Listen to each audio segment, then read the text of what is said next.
Hey, shalom, shalom, shalom.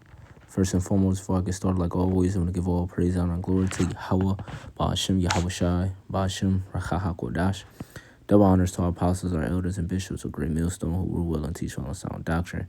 Peace, love, and salutation to y'all come out there doing work with truth and sincerity. So, brothers of Rayala down here at the GMS Virginia camp, back on another lesson through the spirit and power of Yahweh Ba'ashem, Yahweh Shai. And this is just a response to the beloved elder for the video that he put up concerning it says testimony of a former Hebrew Israelite. All right, I was only a minute and 15 seconds in, and so many precepts, pretty much came to mind, through the spirit, and I'll probably play a little bit of it more of what this, individual is saying, but just off of the strength of the particular things that he said in the first minute or 15 seconds, it was just like, got to bring these out, through the spirit. I mean, the elders and apostles, they always going to, striking when the iron is hot. But pretty much what the individual said within the first minute was that he used to be a Hebrew Israelite. He used to keep the garments and the fringes, and that pretty much that he mentioned Deuteronomy 28 and 68 and the curses and so on and so forth, for how during the time of his life it did make sense, the doctrine did make sense, and then he kind of just like veered off from it, but ultimately that was of Yahweh Ba'ashem Yahweh Shai. The Lord took the spirit from him. Okay, he had a little taste of righteousness. He had a little taste of what this truth is about, and pretty much he was rejected. And that's essentially what you're going to see in a lot of these individuals, man. You're going to see a lot of it with Jake and so on and so forth, man. That's why that Romans 11 and 7 is very important. What then Israel seeketh for, but have not attained it, but the election have attained it, and the rest were blinded. This is an individual, okay, that has fell into that prophecy or that lot that became blinded. Because this truth wasn't for him. He's not of the elect. And that's why this truth is so precious, because only the elect will get it. Only the elect will endure. And that's why I want to read 2 Peter chapter 1 and verse 10. It says, wherefore the rather, brethren, give diligence to make your calling and election sure. For if you do these things, ye shall never fail. Right? So you go into the word diligence. It says spudazo, right? It says to hasten, make haste, to exert oneself, endeavor, give diligent, right? Let's look at the word exert. It says to bring to bear, make effort, apply or bring it to bear a force, influence, or quality. Make a physical or mental effort, right? So you have to make a physical or mental effort pertaining to this truth. You're going to go through pain. You're going to go through suffering. You're going to go through temptation. But you have to be fully invested into this thing, man, right? And it also says endeavor, right? And it says to try hard to do or to achieve something. And what are we trying to achieve? We're trying to achieve the crown. We're trying to achieve the victory, okay, through this flesh that we're fighting against, right? And the victory of pretty much conquering this wicked world, man. But we have to exert ourselves, right? And also says what? Give diligence. So let's look at the actual word for diligence. And it says conscientiousness. It says careful or persistent work or effort, right? So we have to be persistent in this thing. We can't just be, the apostle Paul always going to, Revelation 3 and 15, not to be lukewarm. It's either you're hot or you're cold. You're on fire or you're not on fire. You can't be in between when you're serving the Lord. And you have a lot of people that's half-stepping. They're not fully believing in this thing, because if they did, they would live their life a certain type of way. And then you have people that get offended, and pretty much offenses goes into, particular stumbling blocks that stop them from continuing into this faith, right? And that's why we have to, the hopeful, like we call ourselves, have to really give diligence, man, because that diligence, okay, or being diligent, that pretty much ensures our election. Why? Because only the elect is actually going to give diligence, okay, and give diligence to the ministry, man. And them doing that, they're going to receive salvation. That's why it says ye shall never fail, because we're diligent in the fruits of the spirit and not about our own emotions and exterior sources or things outside of our life that we have no control over, man. We have to serve Yahweh Shem Yahushai with truth and sincerity, regardless of what may happen unto us, man. And that's your calling, man.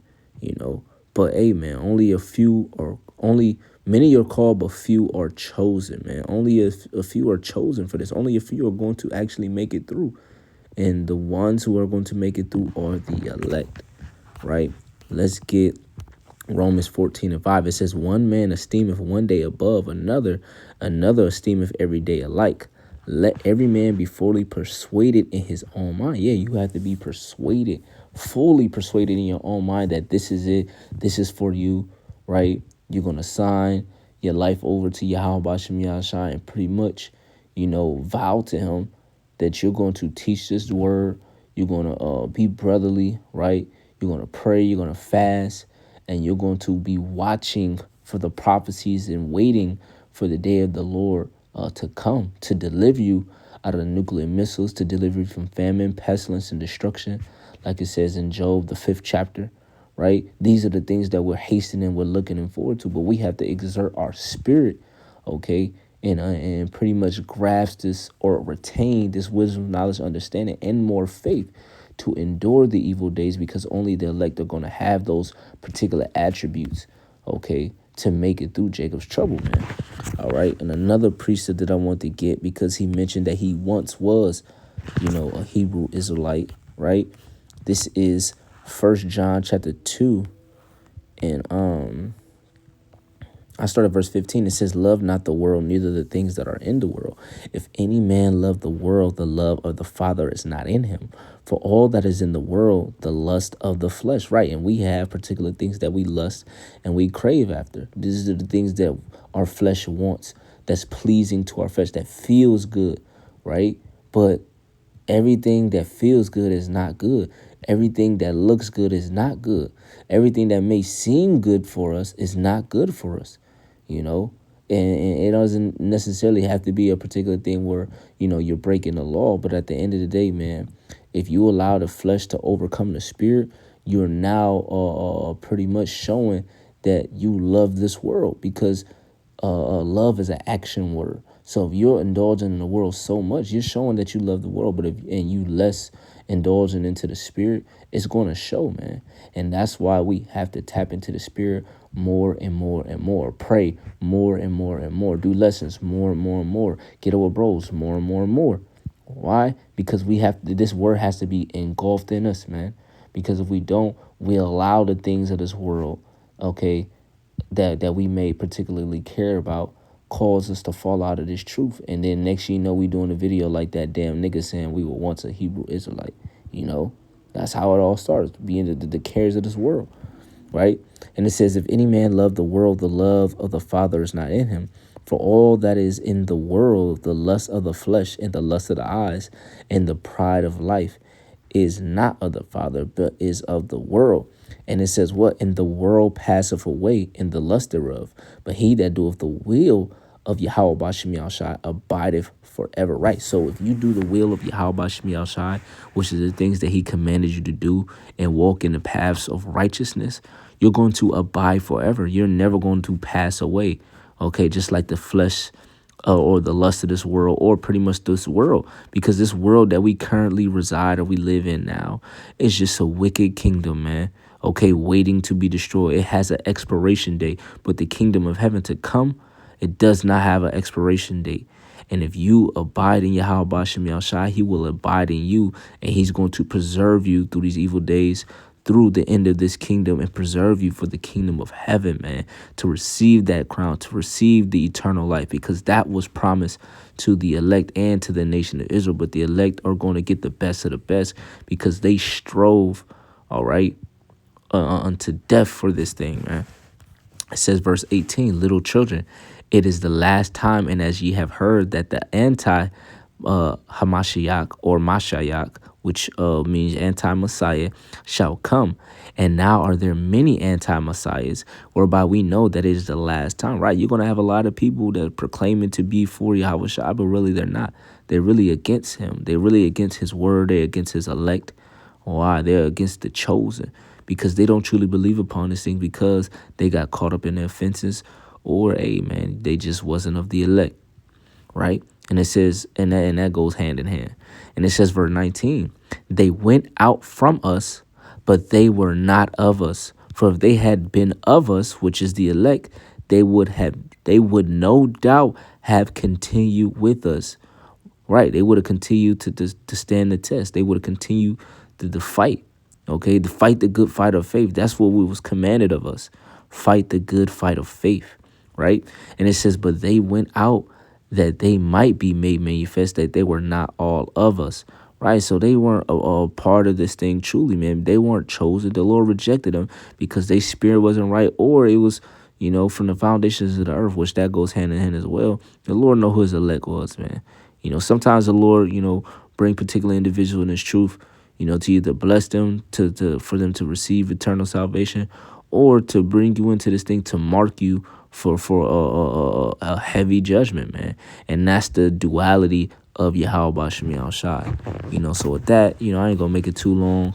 We'll play this video a little bit, and if another precept come to mind through the spirit, I'll bring it out. But also, let me get this. This is a Hebrews 11 and verse 1. It says, now faith is the substance of things hoped for, the evidence of things not seen. Yeah.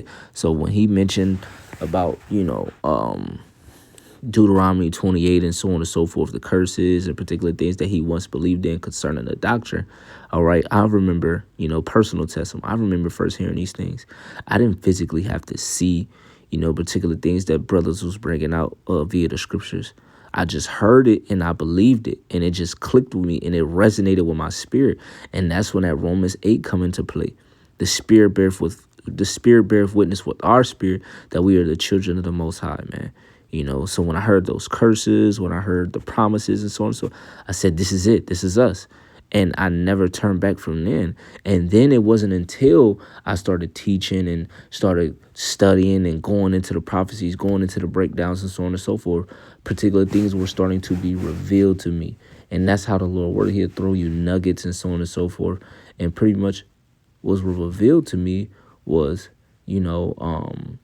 things that happen in secular history. Like you have pretty much historical evidence of particular acts that happened in the scriptures that came to life, or particular things that like the flood, Noah's Ark, and all these particular things. You like, wow. And then when you hear the Decalogue stone, and you hear about the Moabite stone, and the particular stories, and then next you see the chariots, and you see the so-called UFOs, and you're like, wow, it gives you confirmation that this thing is true. But before I saw all of that, man, I just had faith in the word. I had faith in Yahweh Bashem Yahushai. And when I heard those names, I knew within my spirit that this was the truth. And that's pretty much, I'm pretty sure, that was the same for all brothers. Or maybe, some brothers may have seen particular things and then started to believe. But you're going to have particular cases when that's going to happen, because the scriptures speak about, that last hour, and the servants coming in at the end of the day and, believing, because they're going to see particular things that are going to happen, and it's going to enable them to believe and serve Yahweh Bashem Yahushai, and that fear is going to come upon them, But let's just go to the video real quick. And assembling on the Sabbath day instead of going to church on Sunday, just all kind of things. I got caught up in the whole name thing where I started calling Jesus Yeshua, and I started calling God Yahweh. Say the name right. Because I thought that like it was wrong to say or use the letter J, because I was a part of that whole crowd that believed that the letter J, considering the fact that it wasn't invented until the 1500s, that it was wrong to use. I started which that's true. The letter J didn't come out to the late 1500s. So there's another indicator that his name couldn't be Jesus or Yahweh or the particular things that they try to, that vibration that they're trying to push. Nah, man, and when you study the Hebrew, when you go into the Paleo Hebrew, when you go into the concordance and you understand the language and how it was written, right? And you revert it back to the scriptures and, you cross-reference and so on and so forth. You see through faith that those are the names. We believe upon the names solely off of faith, and then the evidence came, But, hey, we walk by faith, not by sight. Okay, so the Spirit was a confirmation to us that those were the true names, man, via the scripture. And there's many scriptures to prove that, the name of Yahweh Shem Yahweh Shai is what his name is, man, and not Jesus or, Yahweh, Yeshua, whatever they want to call it, man, and it's very, simple, but, I ain't going to go too deep into it. It's hard to hear the audio through it while I'm trying to play it during this lesson.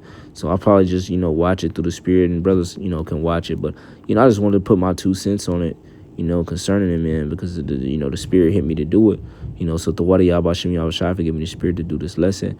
I pray and hope this lesson was edifying to the whole full leg. I'm going to give all praise, honor, glory to Yahweh, Ba'ashem Yahweh Shai, Ba'ashem Rakah HaKodash, and double honors to our apostles, our elders, and bishops of Great Millstone. To next, I want to say, Kwame Yasharala, Wafa Wabal, and Shalom.